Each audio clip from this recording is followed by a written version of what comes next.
午餐食乜嘢？冬菇肉絲炒銀針粉。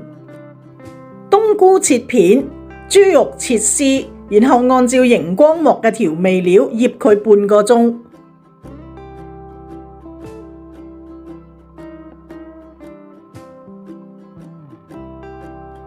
炒熟醃好嘅豬肉，